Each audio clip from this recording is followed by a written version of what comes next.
ഈ പുഴയും കടന്നിൻ്റെ ഇന്നത്തെ എപ്പിസോഡിലേക്ക് എല്ലാവർക്കും സ്വാഗതം. വീഡിയോ ആദ്യമായി കാണുകയാണെങ്കിൽ സപ്പോർട്ട് ചെയ്ത് സബ്സ്ക്രൈബ് ചെയ്ത് ലൈക്ക് ചെയ്യാൻ മറക്കല്ലേ. അമ്മയെയും മക്കളെയും വീട്ടിലേക്ക് കൂട്ടിക്കൊണ്ടുവരുമ്പോൾ ഇടഞ്ഞു നിൽക്കുന്ന തൻ്റെ അമ്മയെ അനുനയിപ്പിക്കാനുള്ള ശ്രമത്തിലാണ് വിനീത്. എന്തൊക്കെ പ്രശ്നങ്ങളുണ്ടായാലും ഒരു മരണമുണ്ടാവുമ്പോൾ ശത്രുക്കളാണെങ്കിൽ പോലും ചുറ്റുമുള്ളവരുമായി പൊരുത്തപ്പെടുകയും അനുരഞ്ജനപ്പെടുകയും ഒക്കെ ചെയ്യും. ഇവിടെ മത്സരിക്കുന്നത് അമ്മയുടെ സ്വന്തം കൂടപ്പിറപ്പാ, ആ മനുഷ്യന്റെ കുടുംബമാ ആ തെരുവിലിറങ്ങി നിൽക്കുന്നത്. നൊന്ത് പ്രസവിച്ച മോൾക്ക് മനസാക്ഷി ഇല്ലാത്തോണ്ട് രാധമ്മ മരുമോളുടെയും ചെറുമക്കളുടെയും കൂടെ തെരുവിലേക്ക് ഇറങ്ങിപ്പോയെന്നേ നാട്ടുകാർ പറയുകയുള്ളൂ. ഇനി അയൽക്കൂട്ടത്തിലോ കുടുംബശ്രീയിലോ തെരഞ്ഞെടുപ്പ് വരുമ്പോ എന്ന് വിനീത് പറഞ്ഞു തുടങ്ങുമ്പോഴേക്കും എടാ ഞാൻ അതിനവരോട് ഇറങ്ങി പോവാനൊന്നും പറഞ്ഞിട്ടില്ലല്ലോ എന്ന് സുജാതയും പറയാൻ പാടില്ലെന്നാ പറഞ്ഞത്. അമ്മേ തൽക്കാലം അവർ ഇവിടെ എവിടെയെങ്കിലും തല ചായച്ചോട്ടെ, 1-2 രാത്രിയല്ലേ, അത്രയേ ഉള്ളൂ. കുടിശ്ശികയായ പണം ബാങ്കിലടച്ചാ വീട് അവർക്ക് തിരിച്ചു കിട്ടും, അതുവരെ മാത്രം എന്ന് വിനീത് പറയേ. എടാ അതിന് ഇത്രയും പേർക്ക് ഇവിടെ താമസിക്കാനുള്ള സൗകര്യമുണ്ടോ, അത് നീ പറ എന്ന് അമ്മ. ഉള്ള സൗകര്യത്തിലൊക്കെ അവർ കഴിഞ്ഞോളും, അമ്മ വായും പൂട്ടിയൊന്നും മിണ്ടാതിരുന്നാ മതി. ഞാൻ അവരെ അകത്തോട്ട് വിളിക്കാൻ പോവാ, അമ്മ ഇനിയൊന്നും പറയില്ലേ എന്ന് വിനീത് പറയേ. സുജാത ഒന്നും മിണ്ടാതെ നിൽപ്പാ. അത് കാണേ വിനീതും അവരെ വിളിക്കാനായി പോകുമ്പോഴേക്കും സുജാതയും എന്തോ കണക്ക് കൂട്ടി മനസ്സിൽ പറയുന്നുണ്ട്. എന്റെ മോൻ വിചാരിച്ചത് അവൻ പറഞ്ഞു വിജയിച്ചുവെന്നാവുമെന്ന്. വിനീത് മുറ്റത്ത് നിൽക്കായിരുന്ന അമ്മായിയുടെയും കൂട്ടരുടെയും അടുത്തേക്ക് ചെന്ന് അമ്മായി കേറി വാ എന്ന് പറഞ്ഞു വിളിക്കേ. ഞങ്ങള് വേറെ എവിടെയെങ്കിലും പോയിക്കോളാം എന്ന് അമ്മായി. വേറെ എവിടേക്ക് പോകുമെന്നാ അമ്മായി വന്നേ എന്ന് വിനീത് പറയേ. മോനെ സുജാതയെ കൊണ്ട് പ്രശ്നമൊന്നും ഉണ്ടാവില്ലല്ലോ അല്ലേ എന്ന് അമ്മമ്മയും ചോദിക്കുന്നുണ്ട്. അമ്മമ്മയ്ക്ക് അറിഞ്ഞൂടെ അമ്മയുടെ സ്വഭാവം, എന്തെങ്കിലും മനസ്സിലുണ്ടെങ്കിൽ അതങ്ങ് വെട്ടി തുറന്ന് പറയും, അല്ലാതെ മനസ്സിലൊന്നും വെച്ചേക്കത്തില്ല. വാ അമ്മായി. അമ്മായി വന്നേന്ന് പറഞ്ഞ് അമ്മായിയുടെ കയ്യിൽ പിടിച്ച് വിളിക്കുമ്പോഴേക്കും ബാഗുമെടുത്ത് പോകുന്ന വിനീതിന്റെ പുറകെ അവരും നടന്നു നീങ്ങുകയാണ്. അവരെല്ലാം വിനീതിന് പുറകെ അകത്തോട്ട് കയറി പോകുമ്പോഴേക്കും ഗംഗ ആകെ ടെൻഷനോടെ പെട്ടിയുമായി മുറ്റത്ത് തന്നെ നിൽപ്പാ. പിന്നീട് അവൾ വലതുകാല് വെച്ച് ആ പടി കയറി അകത്തേക്ക് കയറി പോവുകയാണ്. അത് കണ്ട് വരാന്തയിൽ നിൽക്കുകയായിരുന്ന അമ്മായിയും അവൾ ദേഷ്യത്തോടെ നോക്കി നിൽപ്പാ. വിനീത് അവരെ തന്റെ ചേച്ചിയുടെ റൂമിലേക്ക് കൊണ്ടുചെന്നാക്കുമ്പോഴേക്കും നിള തന്റെ അച്ഛന്റെ ഫോട്ടോ ചുമരിൽ തൂക്കുകയാ. ഗീതേച്ചിയും ദാസേട്ടനും വരുമ്പോ കിടക്കുന്ന റൂമാ. തൽക്കാലം പെട്ടിയെല്ലാം ഇവിടെ ഇരിക്കട്ടെ, കിടക്കാൻ നമുക്ക് വേറെ റൂം നോക്കാം. എന്തേലും വേണോ, കുടിക്കാനോ കഴിക്കാനോ മറ്റോ എന്ന് വിനീത് സ്നേഹത്തോടെ ചോദിക്കേ. ഒന്നും വേണ്ട മോനെ എന്ന് അമ്മമ്മ പറയേ. ശരി ഞാൻ അപ്പുറത്തുണ്ടാവും, എന്തെങ്കിലും വേണമെങ്കിൽ വിളിച്ചാൽ മതി എന്ന് പറഞ്ഞ് വിനീത് പോവാൻ തുടങ്ങുമ്പോഴാണ് ഗംഗ അങ്ങോട്ട് വരുന്നത്. അവളെ ഒന്ന് നോക്കിയിട്ട് വിനീത് ഇറങ്ങി പോകുമ്പോഴേക്കും എനിക്കിവിടെ ഒരു നിമിഷം പോലും പറ്റില്ല കാവേരി, ശ്വാസം മുട്ടി ഞാൻ ചത്തു പോകുമെന്ന് അമ്മ പറയേ. അമ്മേ എന്തേലും വഴി ഉണ്ടാക്കാമെന്ന് കാവേരി. അച്ഛമ്മപ്പോഴേക്കും കാവേരിയോടായി നീ ആ ജയപാലനോട് ചോദിക്കുമ്പോളെ നമ്മുടെ വീട് തിരിച്ചു കിട്ടാനുള്ള വഴി എന്താണെന്ന്. എല്ലാം കണ്ടിട്ടല്ലേ അച്ഛമ്മേ ജയപാലനങ്ങൾ അവിടുന്ന് പോയതെന്ന് കാവേരിയും. അവൻ ഇതുപോലെ 100 കൂട്ടം കാര്യങ്ങൾ നോക്കുന്നയാളാ, നമ്മുടെ ആവശ്യത്തിന് നമ്മൾ തന്നെ പിന്നാലെ ചെല്ലുകയും ഓർമ്മിപ്പിക്കുകയും വേണം. അച്ഛമ്മ പറയേ. വേറെ ആരുണ്ട് മോളെ നമുക്ക് ചോദിക്കാൻ എന്നമ്മയും പറയുകയാ. അത് കേൾക്കേ ഞാൻ പോവാം അമ്മയെന്ന് കാവേരിയും സമ്മതിക്കുക. അപ്പോഴേക്കും ശാരദയും ടെൻഷനോടെ എന്ത് പാവം ചെയ്തിട്ടാ ഞാനും എന്റെ മക്കളും ഈ തീ തിന്നുന്നത്, ആരാ ഈ പടുകുഴിയെന്നൊന്ന് കര പറ്റിക്ക എന്ന് സങ്കടത്തോടെ പറയുന്നത് കേൾക്കേ. നീ സമാധാനപ്പെട് ശാരദ, ഓരോ കയറ്റത്തിനും ഒരു ഇറക്കമുണ്ട്. നമുക്കൊരു സങ്കടമോ ദുരന്തമോ ദൈവം നിശ്ചയിച്ചിട്ടുണ്ടെങ്കിൽ അതിൽ നിന്ന് നമ്മളെ ഒരു കേടും പറ്റാതെ രക്ഷിച്ചെടുക്കാൻ ഒരാളെ അതിനു മുന്നേ ദൈവം നിശ്ചയിച്ചിട്ടുണ്ടാവും, ദൈവം അയച്ചൊരു രക്ഷകൻ എന്ന് അച്ഛമ്മയും പറയുകയാണ്. പിന്നീട് കാവേരി തന്റെ സ്കൂട്ടിയിൽ ജയപാലനങ്ങളിന്റെ വീട്ടിലെത്തി കോളിംഗ് ബെല്ലടിക്കുമ്പോഴേക്കും പ്രവീണ വന്ന് വാതിൽ തുറക്കുകയാണ്. അവളെക്കാണെ സന്തോഷത്തോടെ മോളോ വാ എന്ന് പറഞ്ഞ് പ്രവീണ അകത്തേക്ക് വിളിക്കുമ്പോഴേക്കും കാവേരിയും അകത്തോട്ട് കയറുകയാണ്. നിങ്ങൾ സുജാതയുടെ വീട്ടിലോട്ട് താമസം മാറ്റിയല്ലേ എന്ന് പ്രവീണ ചോദിക്കേ. അതെ അങ്കിളില്ലേ ആന്റി എന്ന് കാവേരി. അകത്തുണ്ട് മോളിരിക്കെ ഞാൻ വിളിക്കാമെന്ന് പറഞ്ഞ് പ്രവീണ ജയപാലിനെ വിളിക്കാനായി പോവുകയാണ്. പിന്നീട് പ്രവീണയുടെ കൂടെ അങ്ങോട്ടെത്തുന്ന ജയപാലനും എന്ത് പണിയാ മോളെ നീ കാണിച്ചേ, നിങ്ങൾ എന്തിനാ സുജാതയുടെ വീട്ടിലോട്ട് പോയതെന്ന് ജയപാലൻ ചോദിക്കേ. അത് വിനീതേട്ട നിർബന്ധിച്ചോണ്ടാന്ന് കാവേരിയും. വിനീത് നിങ്ങളുടെ ബന്ധുവൊക്കെ തന്നെ, ഇങ്ങനൊരവസ്ഥയിൽ നിങ്ങളെ സഹായിക്കേണ്ട ഉത്തരവാദിത്വവും അവനുണ്ട്. പക്ഷേ ഈ ജയപാലൻ ഇവിടെ ജീവനോടെ ഉള്ളപ്പോഴേ നിങ്ങൾ അവിടെ താമസിക്കാൻ പോയാലേ എന്റെ അരവിന്ദന്റെ ആത്മാവിന് അതൊരിക്കലും ഇഷ്ടാവത്തില്ല. അല്ല മോള് പറ അങ്കിൾ എവിടെയെങ്കിലും ഒരു വാടക വീട് ശരിയാക്കി തരട്ടെ എന്ന് ജയപാലൻ ചോദിക്കേ. കാവേരി സമ്മതം അറിയിക്കുന്നുണ്ട്. അതെന്തിനാ അവർക്ക് ഇവിടെ താമസിക്കാലോ എന്ന് ചാടിക്കയറി പ്രവീണയും പറയുകയാണ്. അത് ഞാൻ പറഞ്ഞല്ലോ, പക്ഷെ അവര് വരാൻ കൂട്ടാക്കണ്ടേ എന്ന് ജയപാലൻ പറയുന്നത് കേൾക്കേ അമ്പരപ്പോടെ ഇരിക്കുകയാണ് പ്രവീണയും. അല്ല മോളെ അരവിന്ദൻ പോയപ്പോ ജയപാലനങ്ങള് നിങ്ങൾക്ക് അന്യനായി മാറിയോ എന്ന് ജയപാലൻ ചോദിക്കേ. ഒരിക്കലുമില്ല, ഞങ്ങൾ ഇപ്പോഴും അങ്കിളിനെ കാണുന്നത് ഞങ്ങളുടെ അച്ഛന്റെ സ്ഥാനത്ത് തന്നെയാ എന്ന് കാവേരിയും പറയുന്നുണ്ട്. ജയപാലനും സന്തോഷത്തോടെ ഓ ഇത് മതി, എനിക്ക് ഇത് കേട്ടാ മതി എന്ന് പറയേ. അങ്കിളെ ബാങ്കുകാരുമായി സംസാരിച്ചിരുന്നോ എന്ന് കാവേരി ചോദിക്കുന്നുണ്ട്. സംസാരിച്ചിരുന്നു മോളെ, പക്ഷേ അവർ അമ്പിനും വില്ലിനും അടുക്കുന്നില്ല, മുതലും പലിശയും അടയ്ക്കാതെ വീട് വിട്ടു തരില്ലെന്ന് അവര് പറയുന്നത് എന്ന് ജയപാലൻ പറയേ. അവരെ കുറച്ചുകൂടി സമയം ഞങ്ങൾ ഞങ്ങൾക്ക് തരുമെന്ന് കാവേരി ചോദിക്കുന്നുണ്ട്. ഇല്ല മോളെ, ഇനി ബാങ്കിന്റെ ഭാഗത്തുനിന്ന് യാതൊരു ആനുകൂല്യവും നമ്മൾ പ്രതീക്ഷിക്കേണ്ട എന്ന് അങ്കിള് പറയുന്നത് കേൾക്കെ അങ്കിള് വിചാരിച്ച കുറച്ച് ക്യാഷ് അറേഞ്ച് ചെയ്യാൻ പറ്റുമെന്ന് കാവേരി ചോദിക്കും. അത് കേൾക്കെ ജയപാലനും മോളെ ഞാനും ആകെ പെട്ടിരിക്കുക, അല്ലെങ്കിൽ ഇപ്പോ മോള് പറയുന്നതിന് മുന്നേ തന്നെ അങ്കിള് നിങ്ങളെ സഹായിച്ചേനെ. മോളെ സോറി എന്ന് അങ്കിൾ പറയുന്നത് കേൾക്കെ കാവേരിയും എന്തു ചെയ്യണമെന്നറിയാതെ ആകെ ടെൻഷനോടെ ഇരിപ്പാ. പിന്നീട് സുജാതയുടെ വീട്ടിൽ റൂമിലിരിക്കുന്ന ശാരദയാണ് കാണിക്കുന്നത്. അവിടെ കട്ടിലിൽ കിടന്ന് യമുന മൊബൈലിൽ കളിച്ചോണ്ടിരിക്കുക.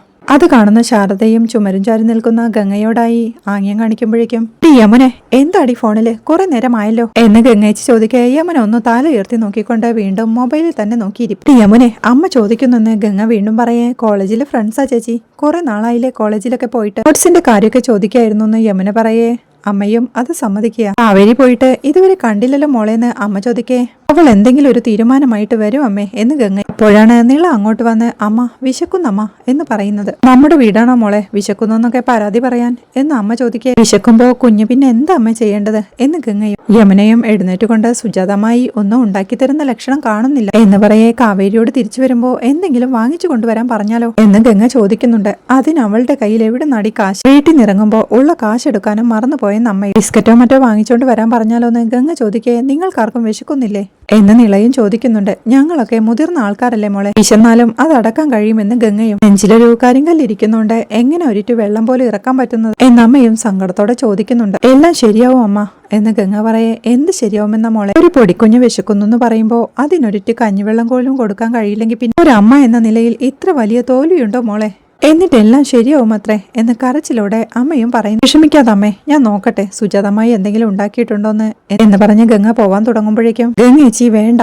അമ്മായിയുടെ വായിന്ന് വല്ലതുമൊക്കെ കേൾക്കുമെന്ന് യമുനയും തടയുന്നുണ്ട്. കേൾക്കുന്നെങ്കിൽ കേൾക്കട്ടടി, നമ്മുടെ അച്ഛന്റെ കൂടെ പിറപ്പല്ലേ, ഞാൻ ചോദിച്ചിട്ട് വരാമെന്ന് പറഞ്ഞ് ഗംഗ അടുക്കളയിലേക്ക് പോവുകയാണ്. അവിടെ സുജാത അടുക്കളയിൽ പാചക തിരക്കിലായിരുന്നു.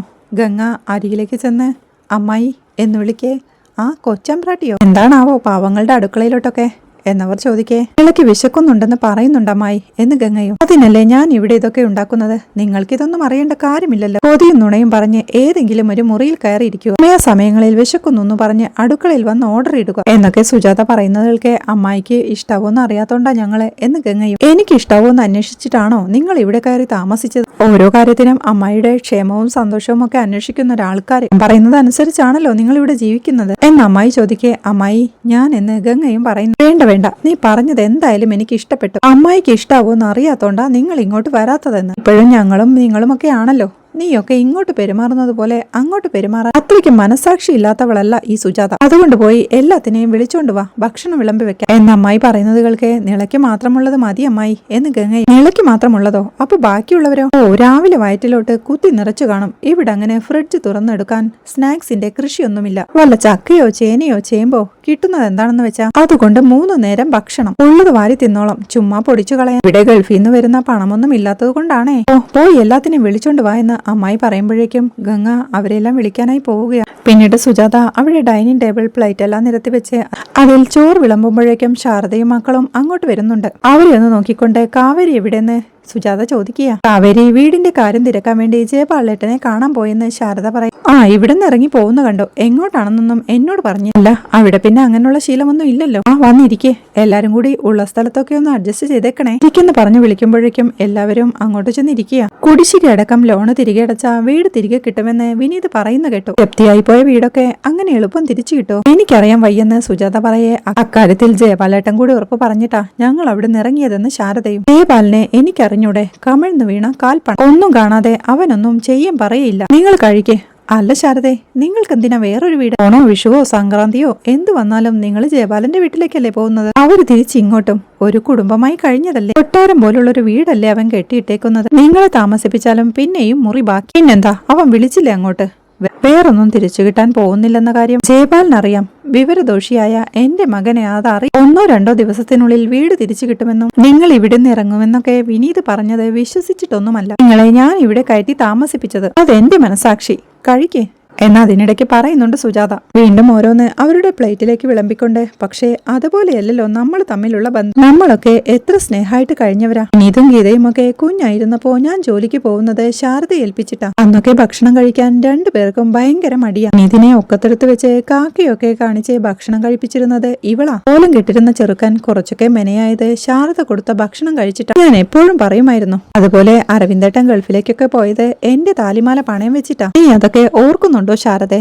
നീ അതൊക്കെ മറന്നു. നിനക്ക് എന്റെ വീട് വേണ്ട, നിന്റെ മോൾക്ക് എന്റെ മോനെ വേണ്ട, നിങ്ങൾ ആരുമായിട്ടുള്ള കൂട്ടും ബന്ധവും ഒന്നും വേണ്ട. ഇവിടം വരെ എത്തിയല്ലേ? ഇവിടെയൊന്നും അല്ലായിരുന്നല്ലോ. അമ്മയും മക്കളും അങ്ങ് ആകാശത്തല്ലായിരുന്നോ? നിന്നെ ഞാൻ കുറ്റം പറയില്ല ശാരദ. പണവും പ്രതാപവും ഒക്കെ കണ്ട് കണ്ണ് മഞ്ഞളിക്കുമ്പോ മനുഷ്യരൊക്കെ അങ്ങനെയാ. പക്ഷേ തല മറന്ന് എണ്ണ തേച്ചിട്ട് പറന്നു നടക്കും ദൈവം കാലെ വാരി അങ്ങ് നിലത്തടിക്കും. ആ അടിയ ശാരദേ, ദൈവം നിന്നെയും മക്കളെയും ഈ വീട്ടുമുറ്റത്തെത്തിച്ചത് ഇനി ഒരിക്കലും കാണുകയും കേൾക്കുകയും വേണ്ടെന്ന് പറഞ്ഞവരുടെ മുന്നിൽ പാത്രവും കൊണ്ട് എത്തിച്ചില്ലേ ദൈവം എന്ന് പറഞ്ഞ് വീണ്ടും കഴിക്കാതെ ഇരിക്കുന്ന അവരോടായി കഴിക്കെന്ന് പറയുന്നുണ്ട് സുജാത. നിന്റെ മക്കളെയും ഞാനിവിടെ കയറ്റിയത് എന്റെ മകന്റെ നിർബന്ധം കൊണ്ടാണെന്നാണോ ശാരദ നീ കരുതിയത്? മകൻ പോയിട്ട് അവന്റെ മുത്തപ്പൻ വന്ന് പറഞ്ഞാലും അതൊന്നും കേൾക്കുന്നവളല്ല ഈ സുജാത. നീയും മക്കളും ഇവിടെ നിൽക്കേണ്ടതേ എന്റെ ആവശ്യമാണ്. കഴിഞ്ഞു പോയതൊക്കെ ഓർത്ത് നീയും ഒന്ന് പശ്ചാത്തപിക്കണം. കണ്ട് എനിക്കൊന്ന് സന്തോഷിക്കണം. ഞാനും എന്റെ മകനും ഒഴുക്കിയ കണ്ണീരിന് വിലയുണ്ടല്ലോ എന്നോർത്ത് ദൈവത്തിന് നന്ദി പറയണം. അപ്പോഴേ ഞങ്ങളൊക്കെ ഈ ലോകത്ത് കറിവേപ്പില അല്ല എന്ന് ബോധ്യമാവും. അതുകൊണ്ട് നീയും മക്കളും ഇവിടെ തന്നെ വേണം ശാരദ എന്നമ്മായി പറയുന്നതുകൾക്ക് സങ്കടത്തോടെ ഇരിക്കുന്ന ഗംഗയെ കാണിക്കുന്നിടത്താണ് ഇന്നത്തെ എപ്പിസോഡ് അവസാനിക്കുന്നത്. വീഡിയോ ഇഷ്ടമായാൽ സപ്പോർട്ട് ചെയ്ത് സബ്സ്ക്രൈബ് ചെയ്ത് ലൈക്ക് ചെയ്യാൻ മറക്കല്ലേ.